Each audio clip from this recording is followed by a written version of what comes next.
Because the blockchain is a secure system that enables a trusted network, it's often described as a value exchange protocol. In this respect, people often say that what the web did for the exchange of information, the blockchain will do for the exchange of value. Just as the web revolutionized the use and exchange of information within society, disrupting whole industries based upon the centralization of information, so too the blockchain is set to do the same for the recording and exchanging of all forms of quantifiable value. This idea of value lies at the heart of the blockchain. If there is no value involved in the process, then there is no need for trust and no need to use the blockchain.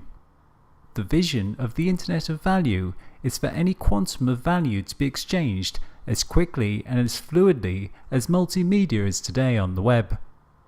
Although multimedia can move around the world almost instantaneously, a single payment from one country to another is slow, expensive and unreliable, often taking days and involving numerous intermediary third parties to validate and process transactions at a significant cost.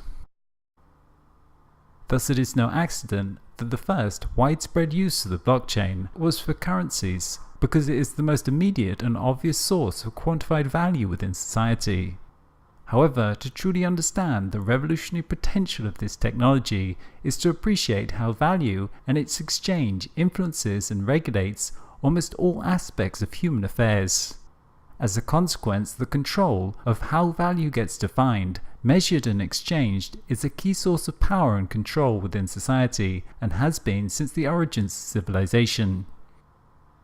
Today, value of almost any kind is defined, quantified and regulated by centralized organizations, whether this is a national government creating their own currency, or one's role within a hierarchy defining one's economic status, or the branded clothing that we wear to signal to others our social status and value in society.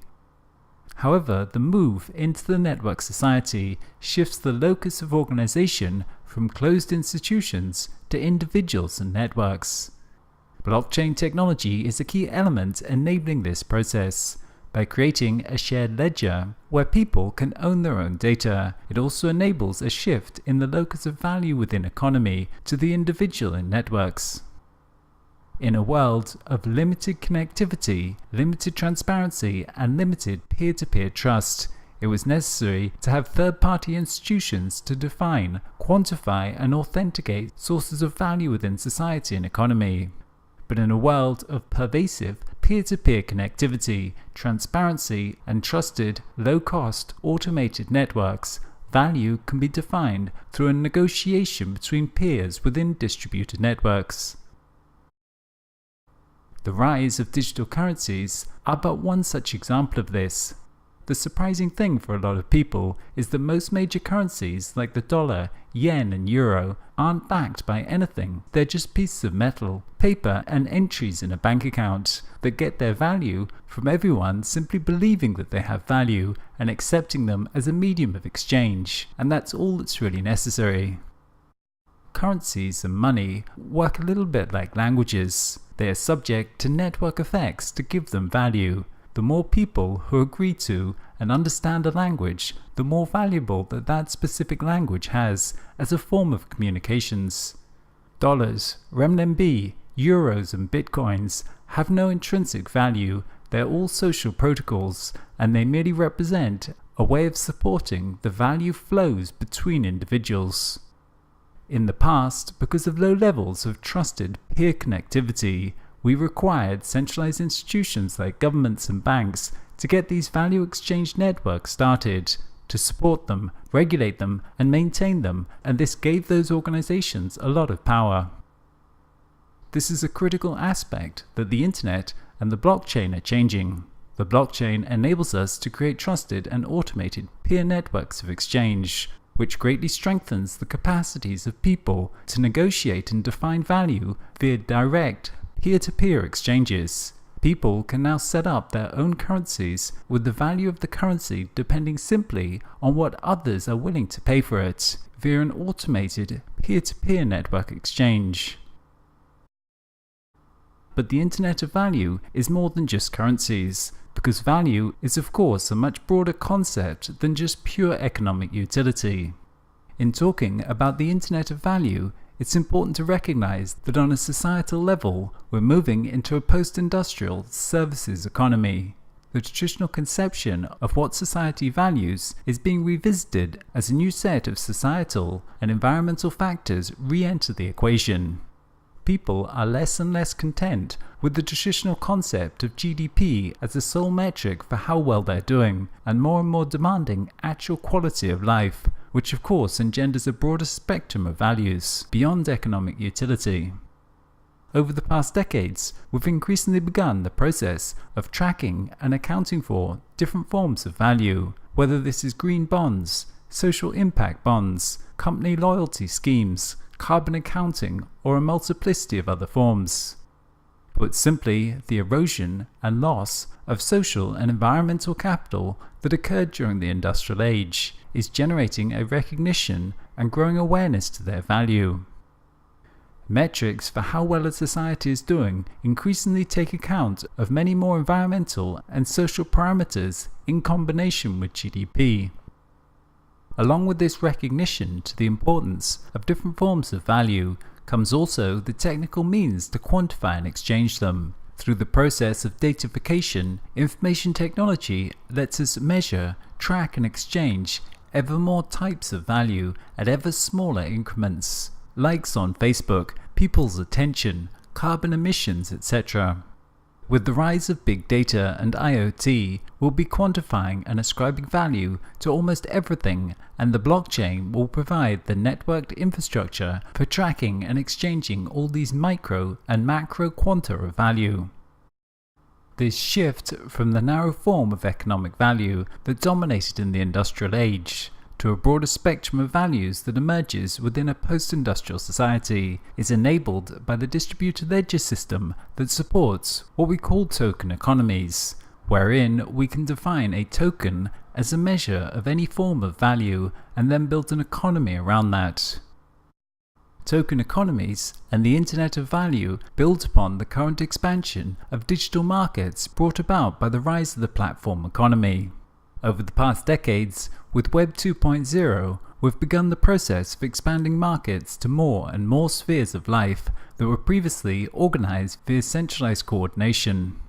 After only 10 years or so of this process, the biggest accommodation service in the world is no longer a centralized organization like the Hilton, it's now an online market. The same is true for the taxi industry, the same is true for commerce. With 10 million merchants and 440 million active users, the Alibaba network is now reported as the largest retailer in the world, after just 19 years of existence. Markets are complex. They typically require the aggregation of large amounts of information and peer-to-peer interactions. Without the technology, it is much more viable to achieve coordination via a centralized hierarchical model. But as we come to quantify and account for more and more areas of life, blockchain-based networks will expand the capacities of plug-and-play markets to all spheres of activity: social, economic, technological, and environmental. The Internet of Value will function as the infrastructure to the emergence of the services economy, which is currently taking place within post-industrial economies.